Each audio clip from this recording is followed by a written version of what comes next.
Pak Darmin, penjual bakso berusia 51 tahun, menuntun gerobaknya di jalan berkelok menuju kota baru sambil berseru, "Ayo, gerobak, jangan rewel." Sementara kabut tebal dari hutan rawa perlahan menutup pandangannya dan membuat lampu petromaxnya berpendar suram.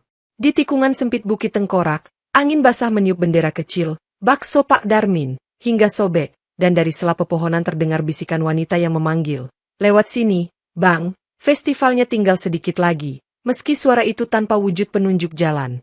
Roda kayu lapuk terperosok ke kubangan, dan tatkala Darmin berusaha mengangkat gerobak, seorang kakek berjubah putih muncul sambil menawari tarikan. "Ikut jalur batu hitam itu, kau akan tiba tepat waktu," lalu menghilang tanpa jejak ketika Darmin menoleh.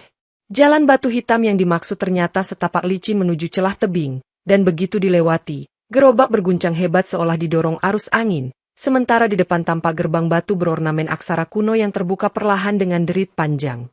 Di balik gerbang, langit berwarna jingga kehijauan memayungi deretan rumah panggung cemerlang, dan Darmin berdecak kagum sambil berkata lantang, "Subhanallah, cantik benar pasar malamnya," tanpa menyadari papan nama bertuliskan, "Saranjana," menyala merah di atasnya. Aroma serai dan kemenyan bercampur dengan wangi kuah bakso Darmin, memikat sekumpulan pembeli berwajah pucat yang bergerak serempak mendekat sambil menaruh koin tembaga bergambar harimau ke atas gerobak tanpa menawar harga.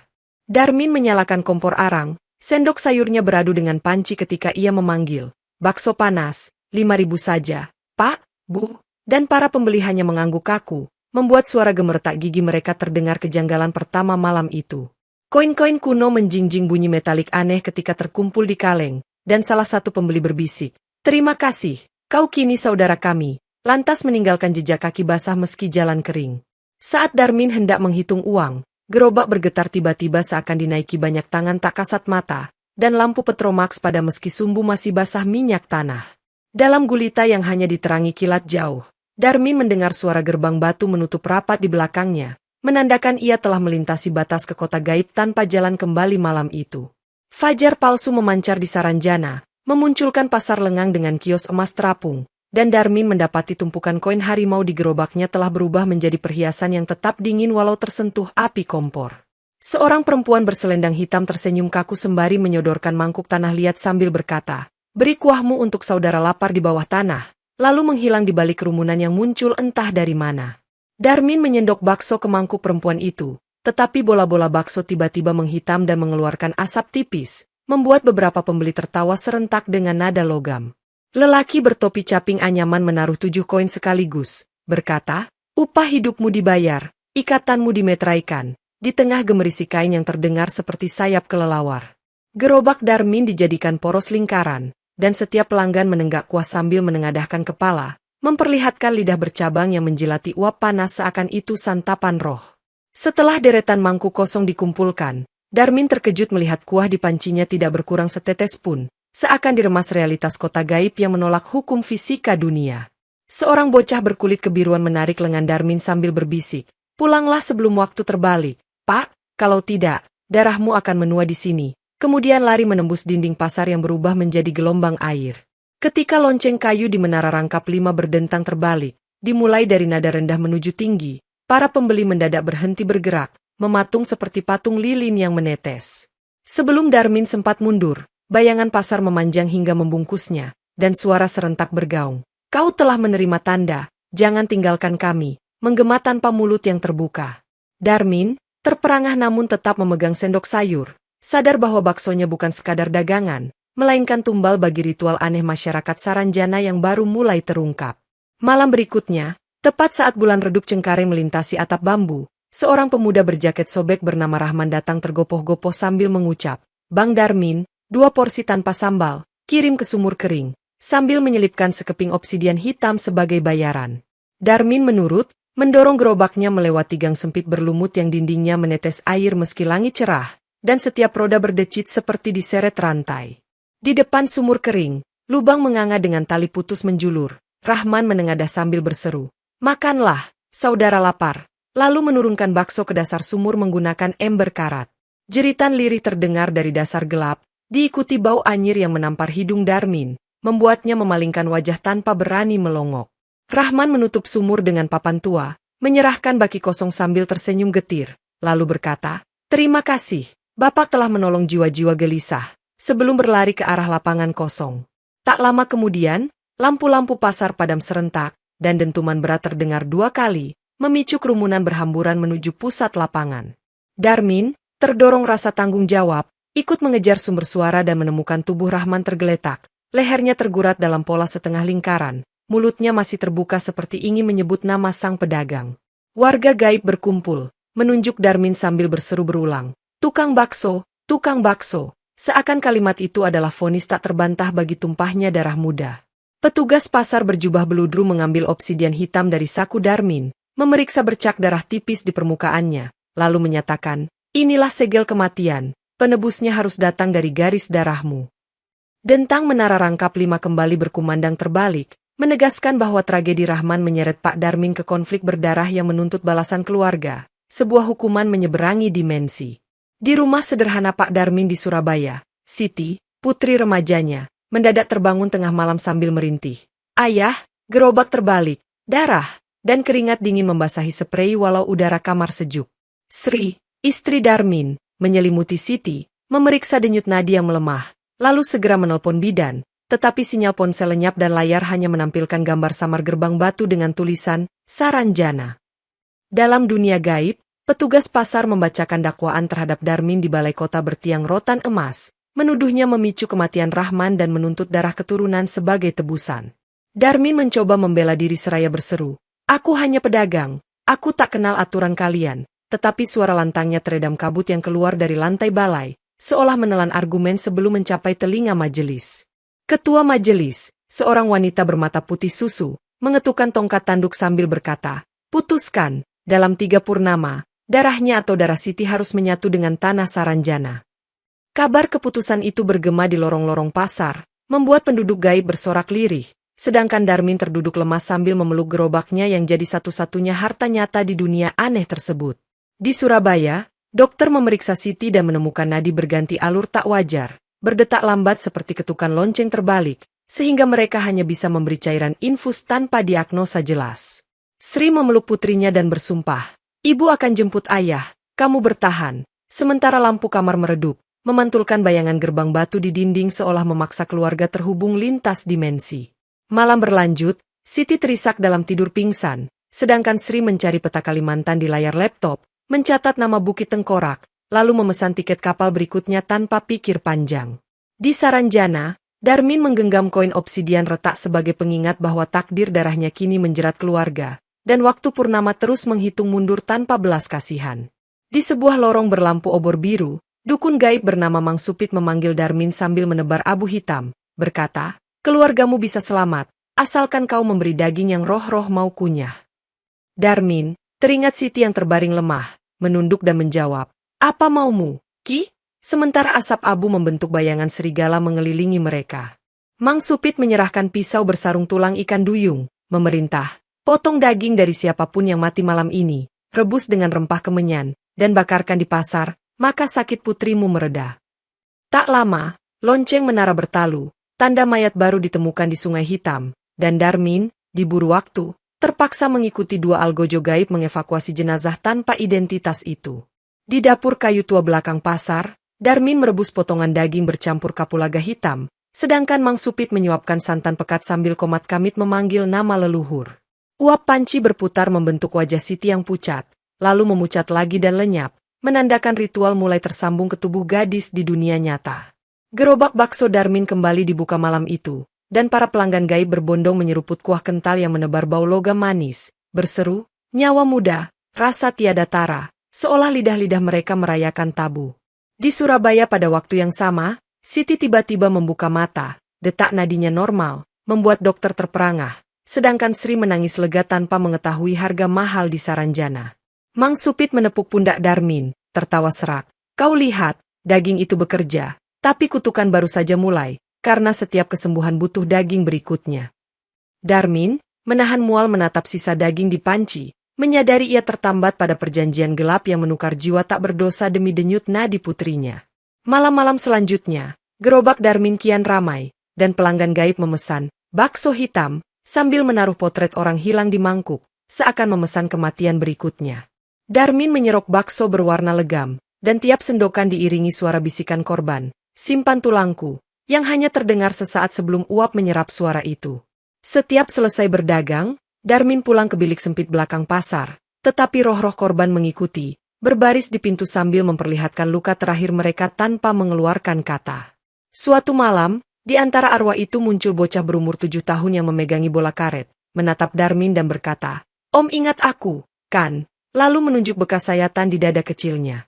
Darmin tertegun karena bekas luka itu menyerupai tanda lahir anak lelakinya, Fajar, yang wafat saat bayi. Ia tercekat, tetapi bocah roh langsung lenyap, meninggalkan mainan bocor di lantai. Mang Supit kemudian datang, mengambil bola karet, dan menegur, "Jangan lembek, atau kembalikan sakit anakmu," sambil menekan dada Darmin dengan jari sekeras kayu. Darmin menepis tangan itu, berucap, "Aku tetap masak, tapi pilih mayatmu sendiri." Dan Mang Supit hanya menertawakan tantangan itu seperti anjing hutan terluka.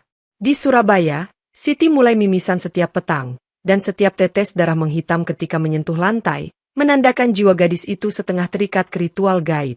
Sri bertanya kepada dukun kampung, tetapi tatkala ia menyebut nama Saranjana, sang dukun menutup kitabnya dan menolak membantu, berkata, "Itu kota yang tak boleh disebut," lalu mengusir Sri.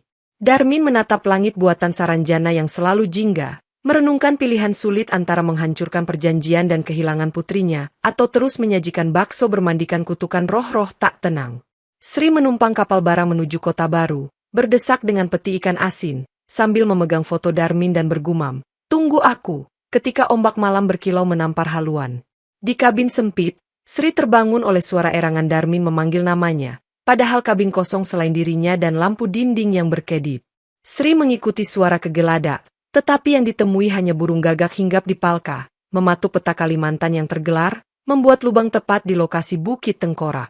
Nahkoda, melihat Sri ketakutan, menawari bantuan, namun begitu ia menyebut Saranjana, Nahkoda langsung terdiam dan menyuruh anak buah menyalakan ayat kursi dari pita rekaman. Sementara itu di Saranjana, Darmin mendengar jeritan Sri memanggil, "Mas, di mana?" Gaungnya bergema dari menara rangkap 5, menunjukkan dua dunia hampir bersilangan. Darmin mencoba keluar pasar untuk mencari gerbang pulang, tetapi kerumunan patung lilin hidup menghalangi, dan setiap patung menoleh serempak saat ia mendekat.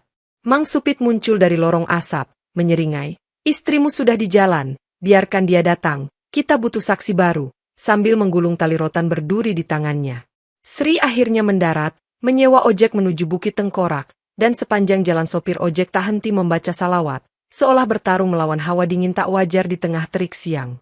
Ketika Sri mencapai puncak bukit, kabut menelan motornya, dan sopir berteriak, "Saya tak ikut, Bu," sebelum memutar balik, meninggalkan Sri sendirian di gerbang batu yang perlahan terbuka.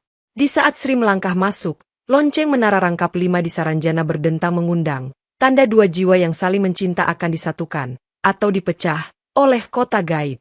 Sri tersesat di lorong pasar aromatik, melihat Darmin dari kejauhan, tetapi sebelum sempat memanggil, dua algojo berkepala kain hitam menangkapnya dan menyeret ke gudang rotan. Darmin, yang mendengar teriakan Sri, menerobos kerumunan pembeli, namun Mang Supit menghadang, berkata, "Selesaikan sajian malammu dulu, kita bicarakan keluarga nanti," sambil menancapkan tongkat tulang di depan gerobak. Sri diikat pada tiang bambu di gudang, dan algojo meneteskan minyak panas pada pergelangan kakinya sambil bertanya, "Berapa resep rahasia suamimu?" Membuat Sri menggigit bibir sampai berdarah. Darmin akhirnya tiba, tetapi dipegang 3 penjaga pasar, dan hanya bisa berteriak, "Jangan sakiti dia," terdengar gemetar namun tidak memohon. Mang Supit menawarkan pilihan, tambah 2 mayat semalam, atau biarkan istrimu jadi daging bakso berikut, sembari menaruh pisau duyung di pangkuan Darmin. Sri menatap Darmin dengan mata penuh tekad, berucap, "Jangan turuti mereka, Mas," sebelum algojo membekap mulutnya dengan kain sarung basah. Darmin berdiri, menendang penjaga, meraih pisau, tetapi kabut hitam dari lantai menggumpal membelit pergelangan kakinya dan menahannya di tempat sebelum langkah pertama. Petir hijau menyambar menara pasar, membuat atap rotan terbakar, dan kerumunan panik, memberi celah bagi Darmin melempar pisau tersebut ke arah tali Sri, memutus ikatan. Sri jatuh berlutut, namun segera bangkit, menarik kayu bakar menyala, menebas kabut hitam, dan berlari bersama Darmin menembus lorong penjual manik-manik yang bergeser seperti labirin hidup. Meski berhasil kabur untuk saat itu, Darmin dan Sri sadar kota gaib tidak membiarkan mangsanya pergi jauh, sebab dentang menara terbalik kembali berbunyi, menanda pengejaran baru saja dimulai. Bersembunyi di bilik sempit dekat dermaga gaib, Darmin merobek kantong plastik, menulis pesan, "Tolong gerbang batu," pada kertas nasi, lalu menyelipkannya ke dalam bakso sebelum membekukan bola daging itu. Sri membantu dengan menyisipkan sobekan celana Darmin sebagai pembungkus lapis kedua, berharap aroma kain manusia memancing ketertarikan pelancong dunia nyata. Malam itu, pasangan tersebut membuka gerobak di bibir kabut dekat jalur pendaki Bukit Tengkorak, pura-pura menjajakan bakso gratis pada siapapun yang tersesat lewat celah gerbang. Seorang pemuda pecinta alam bernama Tony, yang terpisah dari rombongannya, mencium aroma kuah dan mendekat, memesan semangkuk tanpa tahu ia menjadi kurir darurat. Darmin dengan sengaja memilih bakso berisi pesan, menambahkan sambal merah agar Tony cepat meneguk air botol, memaksa bakso tertelan bulat-bulat. Tony, setelah kenyang, mengucap terima kasih dan melanjutkan pendakian, sementara Sri berbisik, semoga dia selamat keluar, dan Darmin hanya mengangguk tegang. Di sisi lain gerbang, Tony terpental ke jalur hutan asli, ditemukan pagi hari oleh polisi hutan, lalu muntah bakso bersama kertas pesan yang masih utuh. Inspektur Lukman, yang tengah menyelidik hilangnya pendaki, membaca pesan kotor saus itu dan menandai koordinat, memutuskan melakukan operasi darurat meski rekan-rekannya skeptis. Tony dibawa ke posko SAR, bersumpah bahwa gerbang batu muncul dan hilang, lalu menunjukkan potongan kain bercap, Darmin, sebagai bukti tak terbantahkan. Dengan peta baru, Lukman menyalakan radio, memanggil tim khusus, dan berujar, "Siapkan tali tebing dan air suci, kita terobos portal malam ini." Tim SAR beranggotakan 7 orang tiba di kaki Bukit Tengkorak, membawa anjing pelacak, lilin putih, dan kamera termal, sementara Lukman memimpin sambil membaca koordinat dari pesan bakso. Kabut dingin menyelimuti rombongan meski suhu normal, dan anjing mendengus takut, menolak maju, memaksa pawang menabur garam di tanah agar hewan tenang. Pada koordinat tepat, mereka menemukan celah batu berukir harimau, dan ketika Lukman menyentuhnya, batu memanas, membuka gerbang mirip pintu selongsong meriam. Satu persatu anggota tim melewati portal, kamera termal berkedip, menampilkan suhu ruangan minus 15 derajat meski mereka berkeringat karena adrenalin. Di sisi Saranjana, Mang Supit menyadari pendatang baru melalui asap pengintai, memerintahkan Algojo bersenjata kapak rotan bersiaga di dermaga kabut. Lukman dan tim menyusuri lorong pasar, melihat gerobak bakso Darmin kosong, masih mengepul, lalu menemukan darah segar menetes dari gagang gerobak ke papan pijakan. Anjing pelacak, kini berani, menggonggong ke arah gudang rotan, tetapi pintu gudang tiba-tiba terbuka sendiri, menciptakan hisapan angin yang menyeret 2 petugas ke dalam kegelapan. Lukman meraih tali pengaman, menarik mereka, namun Algojo Mang Supit muncul, mengayun kapak, melukai bahu kanan Lukman dengan tebasan dangkal namun pedih.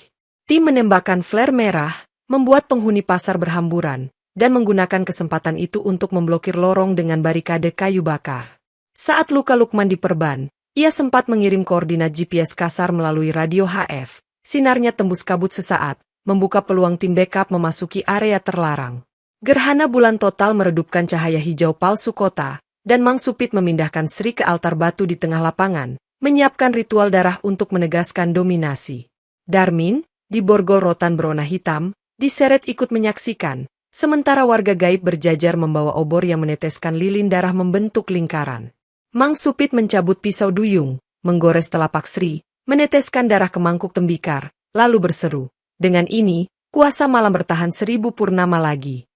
Darmin berontak, menendang Algojo, berteriak, "Hentikan!" Tetapi kapak rotan menebas pundaknya, membuatnya tersungkur namun tidak pingsan. Detik-detak gerhana memuncak, dan Mang Supit mengangkat pisau ke leher Sri, memandang Darmin sambil berkata, "Lihat harga pembangkangan," sebelum menggorok Sri dalam satu tarikan. Darah memancar, menodai altar batu, dan warga gaib bersorak, namun Darmin bangkit, memecah borgol, lalu meraih obor terdekat untuk membakar anyaman penahan tubuh.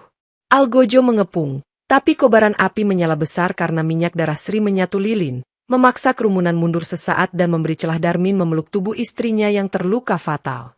Dengan napas terputus-putus, Sri sempat berbisik, "Selamatkan Siti, hancurkan dia." Sebelum matanya menutup, membuat Darmin meraung menatap bulan hitam di atas. Mang Supit tertawa keras. "Sekarang hutangmu kian dalam, tukang bakso," sembari menarik bayangan Sri ke dalam kantung kulit, menjadikannya roh tawanan.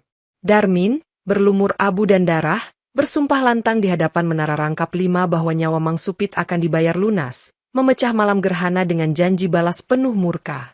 Tim SAR yang tersisa bersembunyi di perpustakaan bambu, membaca naskah serat lontar kuno yang menjelaskan cara memutus ritual Saranjana dengan pengorbanan darah sedarah pelaku. Lukman, tangan terbalut perban, menyalin mantra ke buku lapangan, sedangkan Darmin membawa jenazah Sri, menaruhnya di altar peringatan, berharap roh istrinya tidak tersesat. Pustakawan gaib bertopeng kulit mengungkap, hanya darah keturunan Mang Supit menghentikan kutukan, namun keturunan itu mati dibunuhnya sendiri puluhan tahun lalu. Darmin menemukan catatan pinggir yang menyebut, pengganti darah, dapat memakai hubungan spiritual, yakni darah dari orang yang dicintai Mang Supit semasa hidup. Satu-satunya roh terdekat adalah Siti, karena Mang Supit terikat padanya lewat kontrak darah penyembuhan, sehingga naskah menyeratkan Siti harus ditumbalkan. Darmin menolak, tetapi kutukan kian ganas. Siti di Surabaya kembali koma, detak jantungnya menurun seiring tiap dentang lonceng terbalik. Lukman memperingatkan, kalau kita tidak bertindak, kota ini akan menelan semua tim backup, sembari menoleh ke jendela saat kabut pekat menyelubungi menara radio. Mang Supit merasakan rencana itu, memanggil badai hitam yang memecah atap perpustakaan, memaksa Darmin dan tim melarikan diri menembus rak jatuh. Dalam kekacauan, Darmin menyambar kitab lontar, menggiring tim ke terowongan rahasia yang mengarah ke kuburan massal belakang pasar. Dinding terowongan penuh goresan nama korban, dan Lukman menyalakan senter, menandai bahwa pertarungan berikutnya harus terjadi sebelum darah terakhir Siti lenyap di dunia nyata. Di Surabaya, dokter mencatat jantung Siti berdegup setiap 2 menit saja, sedangkan Sri telah dinyatakan meninggal misterius di catatan medis, tubuhnya hilang dari kamar duka tanpa penjelasan. Lukman menghubungi posko via radio, meminta izin memanggil ambulans rohani, sebuah prosesi doa bersama lintas agama, untuk menjaga Siti bertahan, dan permintaan itu dikabulkan. Darmin, tertekan, memutuskan mencoba pengganti darah ritual dengan sebilah pisau duyung yang masih ternoda darah Sri, berniat melukai dirinya sendiri sebagai tumbal alternatif. Saat ia menggores lengan, kabut hitam justru menolak darahnya, membuat pisau berkarat dan luka tertutup, menandakan kontrak tidak menerima darah pelaku utama. Mang Supit muncul menyeringai di pintu kuburan, membawa lentera jiwa Sri, mengejek, tak bisa curang, darah harus murni dari cinta suci, bukan belas kasihanmu sendiri. Putus asa, Darmin hampir setuju menyerahkan Siti, namun Lukman menawarkan rencana menculik lentera jiwa Sri sebagai pengalih kutukan, sambil berkata, kita ambil yang paling Mang Supit cintai, keabadiannya sendiri. Mereka merencanakan menyabot ritual purnama akhir dengan menukar lentera Sri dengan totem garam suci, berharap reaksi balik membalik sihir ke Mang Supit. Darmin mengambil kain kafan bekas Sri, menulisi ayat-ayat Latin lontar, kemudian membungkus pisau duyung demi menyiapkan senjata anti-roh. Tim SAR menyiapkan barikade garam di sekeliling kuburan massal, membuat jalur aman bagi roh korban agar tidak tersedot pusaran energi saat ritual dibalik. Dentang pertama purnama akhir terdengar, menandai sprint Darmin menuju altar utama untuk menghadapi Mang Supit dengan taruhan darah putrinya dan ratusan nyawa tim SAR. Saat menjejak liang berlumpur, Darmin menemukan tulang belulang berjajar, dan di salah satu tengkorak terukir nama, Hasan, rekan dagang bakso masa lalu yang hilang di laut bertahun lalu. Roh Hasan muncul, memegang kunci besi tua, berkata, ini celah kelemahan Mang Supit. Dia segel kuburan keluarganya di ruangan bawah altar, sebelum wujudnya terserap tanah. Darmin berlari menembus kabut menuju ruang bawah altar, mengikuti peta samar di ingatan roh Hasan, sementara Lukman dan tim menahan Algojo di permukaan menggunakan peluru garam. Di ruang bawah, Darmin menemukan peti kayu lengkap dengan foto keluarga Mang Supit saat masih manusia biasa, bersama jurnal dosa yang menguraikan pembunuhan istri dan anaknya demi kesaktian. Darmin mengambil jurnal itu, naik ke altar, memperlihatkan kepada kerumunan, berteriak, ia memakan darah keluarganya sendiri, kalian masih mau percaya? Membuat warga gaib saling pandang ragu.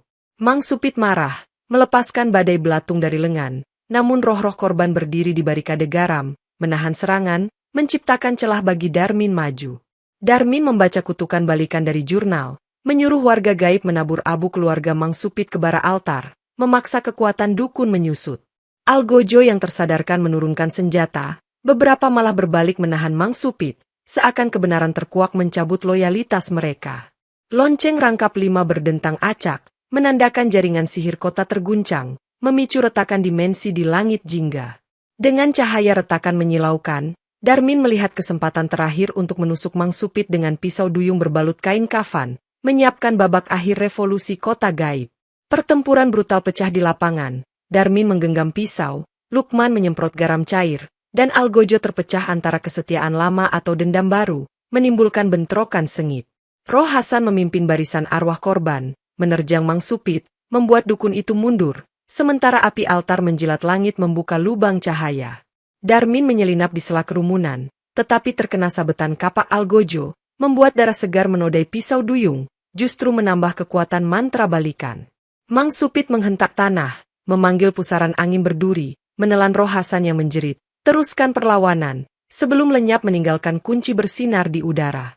Darmin menangkap kunci, memasukkannya ke gagang pisau, dan pisau berubah bercahaya, menandakan senjata telah siap memotong pelindung gaib dukun.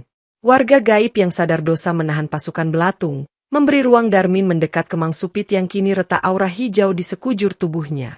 Lukman menembakkan suar ke langit, memanggil tim backup yang akhirnya tiba melalui retakan dimensi dengan tali baja, mengambil korban luka keluar lapangan. Darmin melompat melalui gelombang belatung, menusukkan pisau ke perisai angin, menembus hingga dada Mang Supit, menjeritkan nama Sri sebagai mantra terakhir. Mang Supit terpental, aura hijau pecah menjadi serpihan kaca, sementara roh korban bersorak tanpa suara, mengangkat Darmin di tengah lapangan. Namun reaksi balik menghantam, luka Darmin menganga lebar, darahnya bercampur abu roh, menandakan harga pukulan akhir setara nyawa pemberontak itu sendiri. Dengan tubuh terhuyung, Darmin membuka jurnal Mang Supit di hadapan warga gaib, menunjukkan halaman pembantaian keluarga, dan mengatakan, inilah asal kuasa palsunya, seraya darah menetes dari kening. Warga gaib yang dulu fanatik kini berlutut, menolak perintah dukun, lalu membantu Lukman menenangkan pusaran belatung yang tersisa menggunakan garam bakar. Darmin menyerahkan kunci Hasan kepada pemuka pasar, menginstruksikan, segel semua lorong gelap, jangan biarkan sihir ini bangkit lagi, sebelum lunglai di pangkuan Lukman. Lukman menekan luka Darmin, namun jaringan kulit berguguran seperti abu, menandakan kutukan membalas dirinya karena membalik ritual darah. Mantan Algojo menyiapkan tandu anyaman rotan, mengangkat Darmin menuju dermaga kabut yang perlahan merekah menjadi portal keluar. Sementara itu, roh Sri muncul sesaat, menyentuh luka Darmin, menghembuskan kabut dingin yang menghentikan pendarahan, lalu berbisik, temui Siti, selesaikan cerita, sebelum kembali memudar.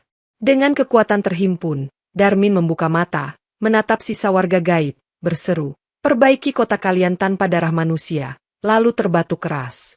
Lonceng rangkap 5 berdentang serempak, kini dalam urutan normal tinggi ke rendah, menandakan struktur sihir terbalik pulih, meski kota masih rapuh. Lukman menuntun rombongan keluar portal, membawa jurnal dan pisau duyung sebagai barang bukti kejahatan supranatural. Di sisi dunia nyata, portal merapat di kaki bukit, dan Darmin ambruk di rerumputan basah, meninggalkan kota jingga di belakang yang mulai retak seperti kaca pecah. Belum sempat tim SAR merayakan, retakan dimensi melebar, mencoba menarik kembali siapa saja yang masih hidup, menciptakan gravitasi terbalik di bukit, membuat bebatuan melayang. Lukman memasang jangkar tali baja pada akar pohon, mengikat Darmin dan 2 korban luka, sambil berteriak, tahan, jangan sampai terseret, kepada anggota tim. Dari dalam retakan, siluet Mang Supit setengah hancur muncul, menarik rantai jiwa Sri, berniat membawa Darmin kembali sebagai bahan balas dendam. Darmin, setengah sadar, mengelupas perban luka, mengoles darahnya ke pisau duyung, lalu melempar senjata itu tepat ke dada siluet, menjeritkan, kembalikan Sri. Pisau menancap, rantai jiwa putus, dan cahaya putih menyelubungi sosok Sri, membebaskannya, sementara Mang Supit berserakan menjadi debu kehijauan tertiup angin dimensi. Portal memucat, kehilangan energi, namun pusaran masih menarik tanah, sehingga tim SAR harus memotong tali baja dan berguling turun lereng agar selamat. Roh Sri berdiri di tepi lereng, menatap Darmin dengan senyum tenang, lalu berubah menjadi kupu-kupu perak yang terbang, meninggalkan aroma melati sebagai perpisahan. Retakan akhirnya runtuh, menutup dengan ledakan cahaya biru, menjatuhkan batu melayang kembali ke tanah, mengguncang lereng namun tidak menyebabkan longsor. Darmin meraih segenggam rumput, memastikan dunia nyata di bawah tangannya, sementara Lukman memanggil helikopter evakuasi untuk korban kritis. Senja menyala merah di ufuk, memberi sinyal bahwa pertarungan lintas dimensi usai, tetapi perjalanan pulang Darmin ke Surabaya baru saja dimulai. Saat portal tertutup, di kejauhan terdengar gemuruh kota Saranjana meledak, menyebabkan petir hijau menghantam awan, lalu lenyap, meninggalkan celah hitam di langit yang perlahan sembuh. Warga desa sekitar bukit menyaksikan fenomena itu, merekam dengan ponsel, dan satu orang berkata, bukit itu menangis, ketika tanah bergetar 3 kali. Darmin, ditandu ke ambulans udara, kehilangan banyak darah, dan para medis menyuntik saline serta adrenalin agar tekanan darah stabil selama penerbangan ke RS Kota Baru. Lukman menyerahkan jurnal Mangsupit kepada polisi militer lokal, menyertakan kesaksian video tim SAR, memulai proses hukum meski bukti bersifat supranatural. Di Surabaya, Siti tiba-tiba terjaga, monitor jantungnya berbunyi normal, dan ia memanggil, "Ayah," meski dokter belum memberitahu kabar selamatnya Darmin. Televisi nasional menyiarkan berita hilangnya rombongan pendaki dan tim SAR, memunculkan spekulasi, kota gaib, tetapi pemerintah menyatakan, anomali alam, sebagai penjelasan resmi. Darmin sadar sesaat di ruang ICU Kota Baru, memegang gelang infus, berbisik kepada Lukman, "Bawa aku pulang," sementara mesin ventilator berdengung. Helikopter kedua mengangkut Darmin ke Surabaya keesokan subuh, melewati Laut Jawa yang tenang, seolah alam menghormati pengorbanan besar. Siti menunggu di ruang transit RS, dan saat tandu ayahnya tiba, ia menangis, menempelkan tangan pada jendela oksigen, berkata, "Aku di sini, Yah." Darmin tersenyum lemah melalui masker oksigen, menyambut genggaman putrinya, menandai reuni keluarga setelah terpisah oleh kota gaib yang kini berubah menjadi legenda. Pemakaman Sri digelar sederhana di Surabaya, dengan imam membacakan doa arwah, sementara Darmin duduk di kursi roda, memandang tanah merah tertutup bunga Kamboja. Siti menabur kelopak mawar, berkata, "Ibu sudah damai," dan Darmin mengangguk tanpa kata, kulitnya masih pucat dan perban menutupi luka di dada. Setelah upacara, Darmin menyerahkan koin harimau dan jurnal Mangsupit kepada pengurus pesantren, meminta disimpan sebagai peringatan bahaya ilmu hitam. Lukman datang membawa kabar bahwa kasus pendaki hilang ditutup sebagai bencana alam, namun ia berjanji mengawasi Bukit Tengkorak dengan tim khusus agar tidak ada portal terbuka lagi. Gerobak bakso Darmin diantar tetangga dari gudang, catnya terkelupas, tetapi panci dan sendok sayur tetap utuh, seakan menunggu tuan lamanya kembali berdagang. Darmin memutuskan menjual gerobak itu ke museum kota, menolak saran teman untuk membuka lagi, sambil berkata, "Cukup sampai di sini darah menetes dari kuahnya." Malam harinya, Siti menemani ayahnya memasang bingkai foto Sri di ruang tamu, memperlihatkan senyum ibu yang abadi tertangkap kamera. Darmin memasang lilin aroma melati di bawah foto, membiarkan nyala kecil menerangi ruangan, mengingatkan pada kupu-kupu perak roh Sri di lereng bukit. Radio tua memutar lagu keroncong kesukaan Sri, dan Darmin serta Siti duduk diam mendengarkan, seolah liriknya mengikat mereka dalam kenangan yang tak butuh kata.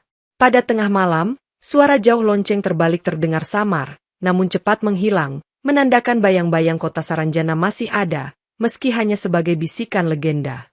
Beberapa minggu kemudian, Darmin meminta Siti mengambil panci tua, menyusun bakso terakhir di dapur, meminjam kompor warung sebelah karena fisiknya belum pulih.